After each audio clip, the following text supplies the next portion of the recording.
So I finally upgraded my content creation computer, and I think I've lost my mind. And once I explain, I think you'll agree. So let's get into it.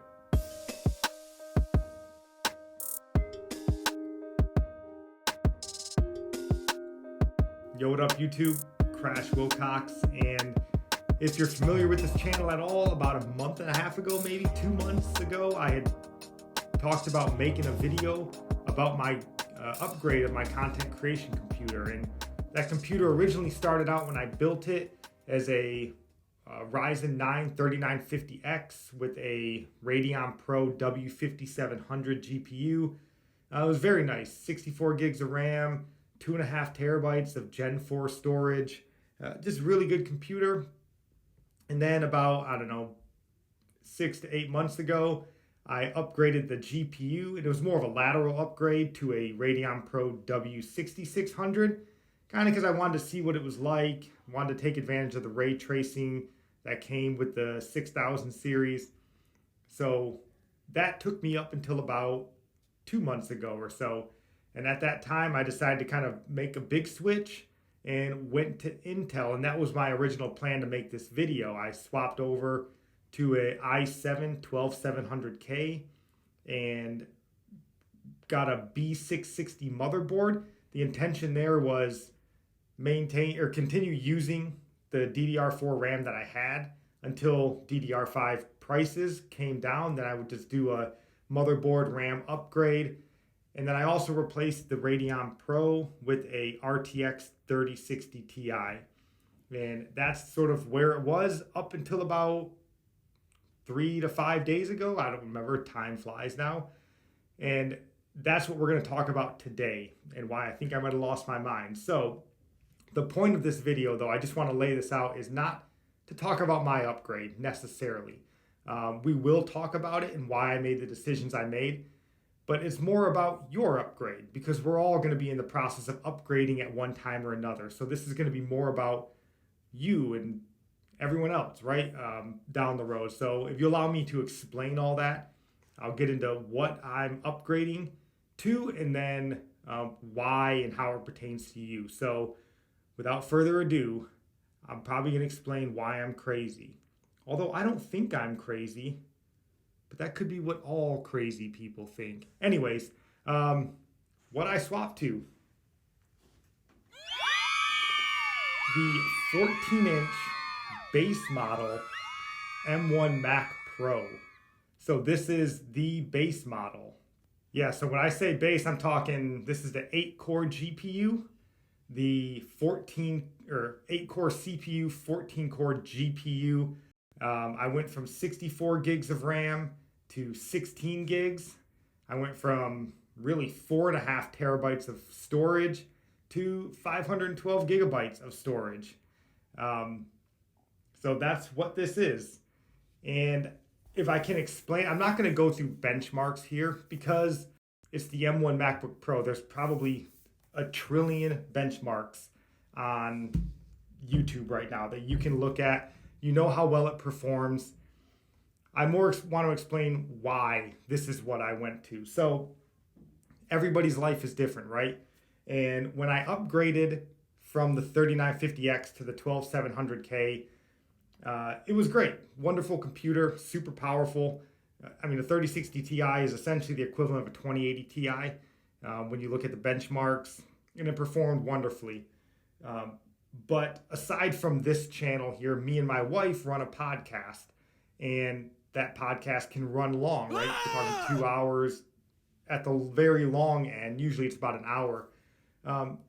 So my problem was I would be doing all the video editing, all the audio editing, and I'm locked upstairs in this office, and it would be for hours and hours. And when I wanted to make changes or mess with stuff, it was taking me upstairs to the office, and I was spending an inordinate amount of time locked up in an office away from the family. So as great as that computer was, it wasn't portable. So this made sense for me because of what I did. So again, I'm not going to talk about benchmarks, but I'll give a real world example. So let me grab my stuff and I'll be right back.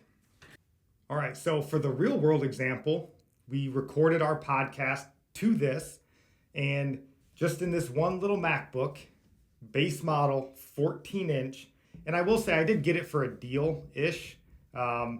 It was about $200 off at Best Buy, so I got it for around $1,850 rather than the $2,050 that it would have been. So this little base model MacBook plugged up to my Thunderbolt 4 dock. Thunderbolt 4 dock. Recording the camera that I'm using now, the Panasonic G4, into my AverMedia 4K capture card, running the Focusrite Scarlett 2i2 with 2 microphones, running 2 additional monitors, I think probably 10 Safari tabs open, Reaper open, OBS open, recording everything, and it didn't make a sound. I'm not certain that the fans kicked on, which was wonderful, because even as nice as that content creation computer was, it still got loud. Not loud, but you could hear it, right? I'm not sure the fans have ever kicked on this, but what made this essential for me is as soon as that podcast got done, I unplugged the Thunderbolt 4 and all the other stuff, turned it off, closed the laptop up, and took it downstairs. And I plugged it into my screen down in the bedroom, and I did my audio and my video editing in my room, and it got late. And once it got late, I unplugged this from that monitor and crawled into bed and used this on my lap on battery power, not a single ounce of power lost, still just as powerful as it ever was. The fans never turned on, and more impressively, after all the podcast editing or recording and all of that, when I grabbed the laptop, it was cool to the touch.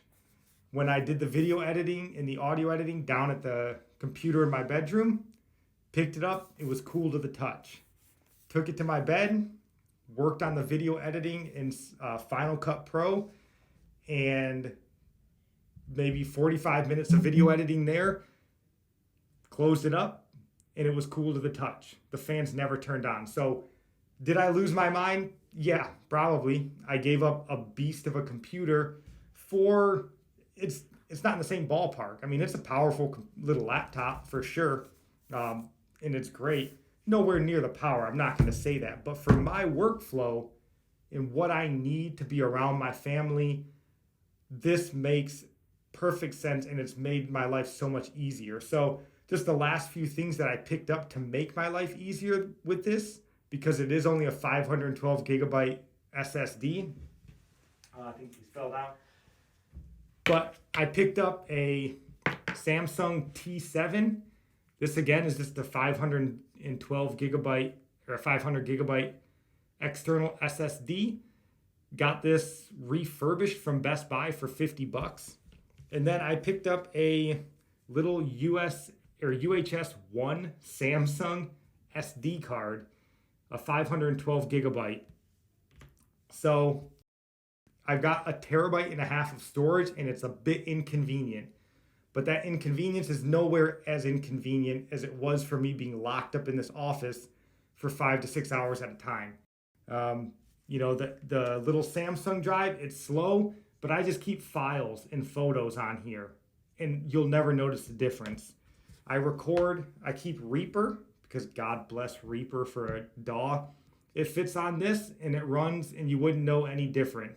So I do all my audio recording and editing right from this external SSD.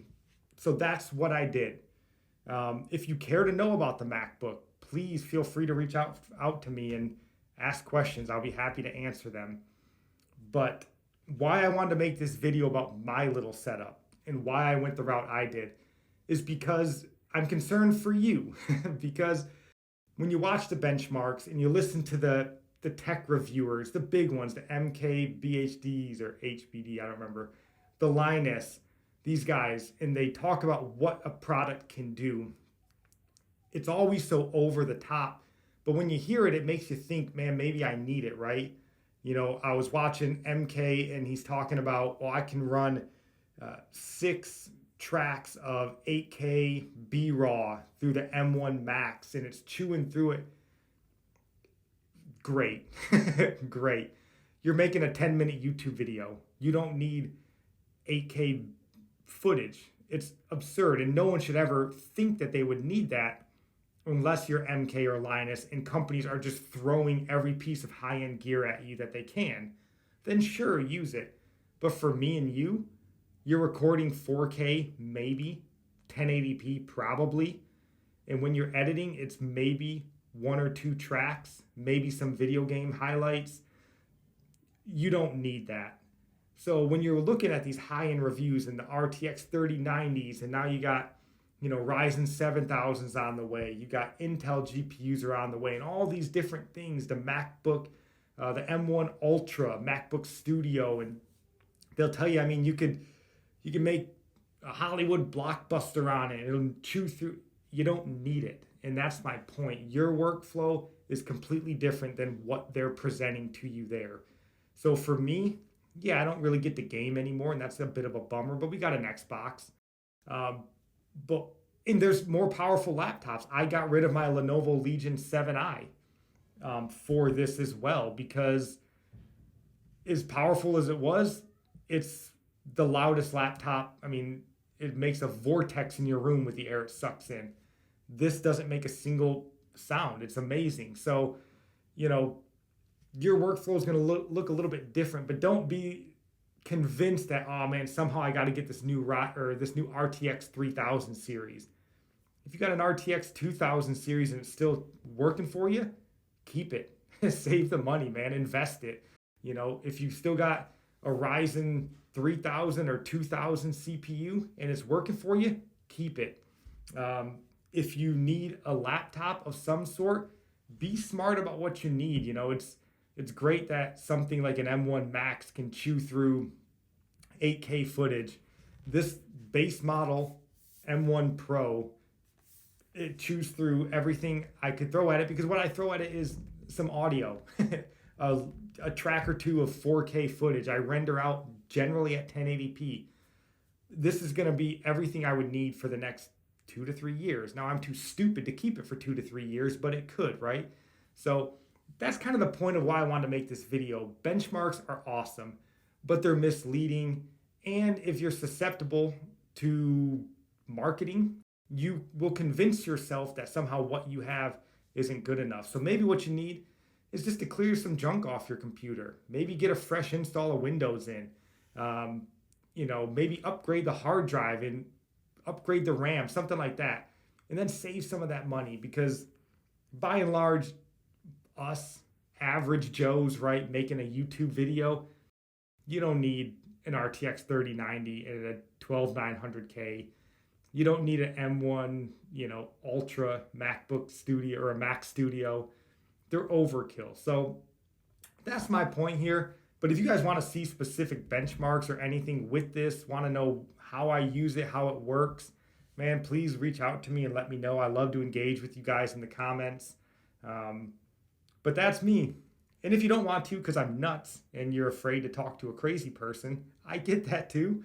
But I'd love to hear from you guys, hear what you think about my decision here. And if you got any tips, tricks, or anything with a MacBook, I'm all ears, because this is pretty new to me. All right, guys. God bless.